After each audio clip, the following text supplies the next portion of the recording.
Welcome to another edition of the Insider Mailbag, brought to you by Red Raider Outfitter, the fans' favorite since 1975. I'm Jared Johnson, and Texas Tech has Baylor this week, 6:30 Saturday night at the Jones. Big game. Patrick Mahomes will be inducted into the Ring of Honor, and tons of recruits on hand. The visitors list is posted on Inside the Red Raiders.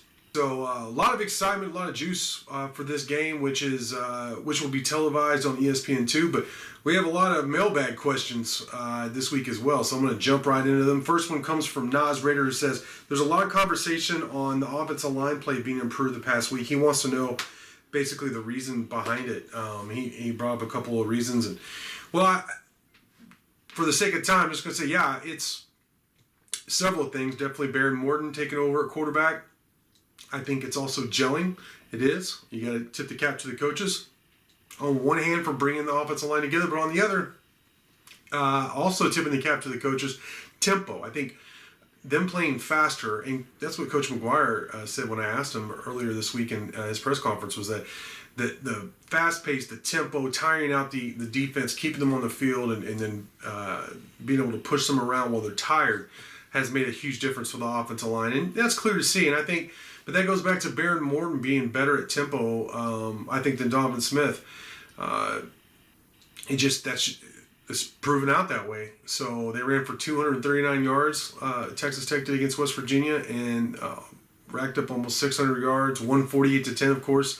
Only gave up one sack, and that was an all-out blitz on fourth down. So, which really they should have been able to get gotten the ball off in time on that.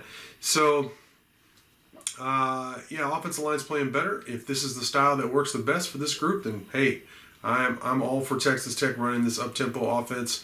It's the Texas Tech's I wrote a story about, and Coach McGuire and Coach Keeley talked about it earlier this week, but I wrote a story about them being the fastest offense in the country, and by a pretty wide margin in terms of running the most plays, going tempo the most. So keep it up. If that's what's going to help this offensive line, if that's what's going to raise Texas Tech's ceiling overall as a team, keep running tempo. All right, next question comes from OBX Raider. It says, will Baylor be at full strength, or do they have any key players out for this game? They have just a handful of guys out. The main one that stands out to me is Squirrel Williams, Craig Williams, because he's kind of that change of pace guy. He's a small guy, as you expect, a guy named Squirrel, but he's fast, and they try and get the ball out to him in the flat and in space and stuff. They use him in a variety of ways. He's also, I think he was the returner, and I think he's expected to be out this week again with a head injury. So that's the word. Anyways, we'll have to see. But that's the main one. Both teams are pretty healthy for being this far along in the season. So that's, which I'm glad to see. I'd rather both teams be at completely full strength, to be honest, and let them settle it rather than a key injury, really costing one team or the other. But attrition's part of the sport. It's a big part of the sport. That's why you have depth. But I think for the most part, Baylor's going to be pretty, full strength in terms of who's able to go. Now, as the coaches like to say, nobody's 100% at this point of the season. But, man, both teams are relatively healthy. Blake65 says, does Texas Tech not have Ethan Carr ready to play? He's an offensive lineman. He says he has experience. He's seen Rodgers get beat play after play.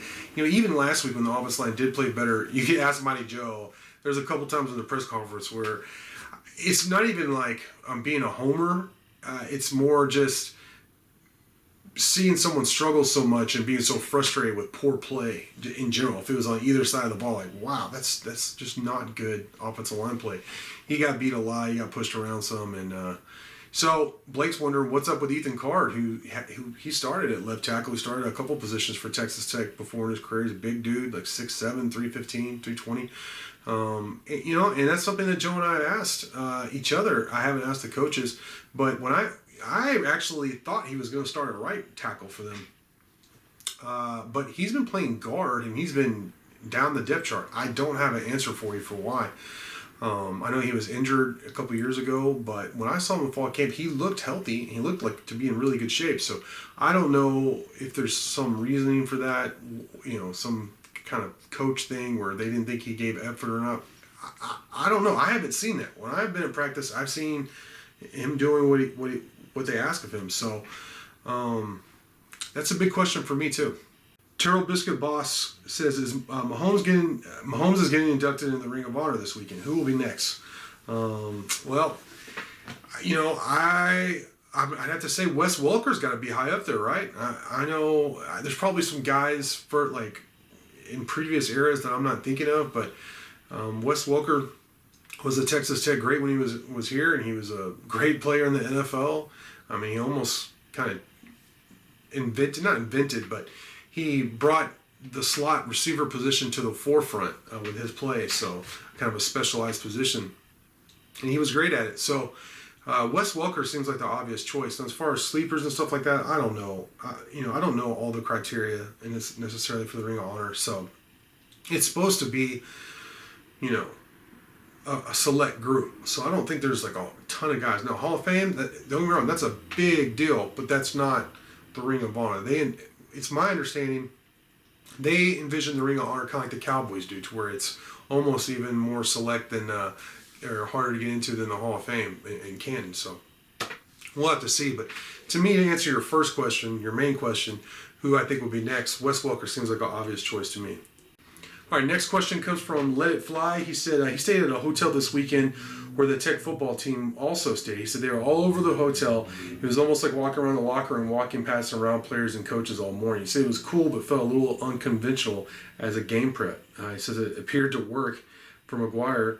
He said he had no idea he had this kind of pregame home routine. Yeah, well, the players have been staying at a local hotel the night before games as long as I've been here, probably longer. It's a way to kind of keep them, keep the team together and all that, and work on stuff, keep anybody out of trouble, all that stuff.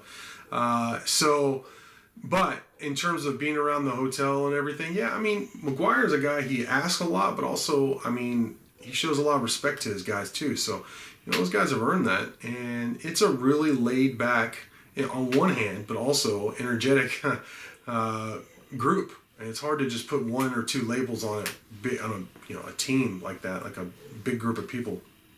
But, whether it be Big 12 Media Day or any kind of group event, they're pretty outgoing, and that's a big part of the makeup of the team. So I'm not surprised at all. And the whole hotel thing the night before, that's been around for a while though. TTU Dad 2012 says, when you asked Coach Joey McGuire if this was Morton's team, he seemed to give coach speak. It is the first time he felt like he held his cards to the vest. He wants to know if I feel like Barron is truly QB1 or just is he keeping a fire lit to pushing all three. And he said it feels like the rest of the team really respects Barron Morton. Yeah, you're right. They do, it seems like, from what you hear from the players. And you get it. I mean, Barron Morton's a likable guy. Anybody who's met him or talked to him and all that, I mean, and he's a dude, you know what I mean? Like, he's not... There's been some quarterbacks in Texas Tech since I've been here where you're like, what is this guy talking about? And who... this ain't it. Well, Barry Morton is easy to like. And more than that, the team is playing better behind him. I mean, they played very well at Oklahoma State. And then, of course, they had the best game of the season against West Virginia. In terms of what I believe Coach McGuire was doing, yeah, I do believe it was coach speak. I do believe he's trying to create competition within the team. And, look, a guy like Tyler Shuck isn't going to like the fact that he's worked so hard, transferred here, and won the job, as Coach McGuire said, going away in the offseason only to get injured and then come back and it not be his job. But that's the way it goes. I mean, life goes like that. Sports go like that. And I do think, I would be shocked if Barry Morton doesn't start this game. Let's put it that way. I do think the Barry Morton era has begun, and that's what we're going to see unless he's hurt. Everything else is just, we'll have to see in terms of all three quarterbacks playing and all that stuff. I think he's trying to keep some harmony in his quarterback room and also create competition. And, you got to watch out and make sure, as cool as Barry Morton is, that he doesn't get the big head, I don't think he will. From what I hear from his family, I met his mom and all that, what you hear about his dad, the coach, all that they'll keep him grounded. But he's a human being too, and everybody telling you how great you are. I mean, it's especially at that age, it's easy to get the big head. So I think there's a lot of things that work there, and it makes sense to me. But I do think it's Barry Morton's team. Red Ranger wants to know if I feel Tech filled the 2023 class too quickly. No. There's been a lot of classes where Tech only had like 15 or 17 signees. I'm very happy to see the class fill out, and I do. I think it's a good class with good players and spread out. You got a lot of offensive linemen, a lot of defensive linemen. I mean, throughout the roster, you have good numbers. DBs, good. Jake Strong, our quarterback, 4-star running back, some good receivers, big receivers. So, no, I think it's good that they filled out the class quickly. SM 8588 says our injuries are down this year. Is this good luck, or what is the strength training doing differently this year to limit injuries? Well, I think you got to give some credit to the strength team, because when there are rash injuries, you kind of look over and be like, what's going on here? Is the strength team doing their job? So when it goes well, you got to tip the cap. But sometimes it's luck. But then again, look at the quarterback position, and all three quarterbacks have suffered some kind of injury. So, I mean, they've had some injuries. It's just overall, Tech has been pretty lucky. I mean, they were without Western Wright, their starting left guard, for a game. They're without Monroe Mills, their right tackle, last week. They've had a couple of injuries, but it's been mostly depth guys, not starters. And I think that's the big difference. Look, Fungi has been hurt as well, the receiver. So there's been some injuries, but I think there's been some pretty good depth that's made up for it. But in terms of overall, yeah, knock on wood, so far Texas Tech has been relatively injury-free or injury light. And you got to tip the cap to the strength team.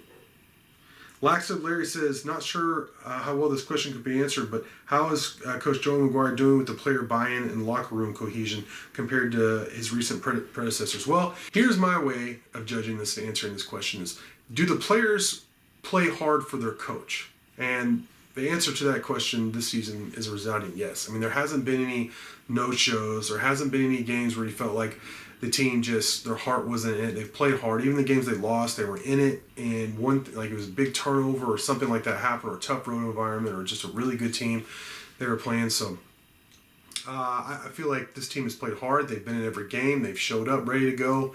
They've been well prepared for the most part. And, I think the buy-in has been exceptional. I really do. All right, the final question comes from Tech Freak, and this is a really good one. He says, which team will go for it more on fourth downs, and how many times each? Yeah, both these guys, Dave Aranda and Joey McGuire, they're very aggressive in terms of going for it on fourth down. They're analytics guys. They have their magic number. It's a big part of their offense and their aggressive philosophies. And, of course, with Joey McGuire coming over from Dave Aranda's staff, and he actually said one time when asked about going for it on fourth down that he learned, he wasn't always an analytics guy, but after seeing it in action, he's bought into it. And I asked Coach Keeley about it, and he said as a play caller, it helps him a lot. And it means a lot that Joey McGuire, his head coach, has that much confidence in him. So in terms of who's going to go for it on fourth down more, I'll just guess, because I could see it going either way, but I'll say Texas Tech. And how many times each? I'll say Tech will go 6 times on fourth down, and Baylor will go 4 times.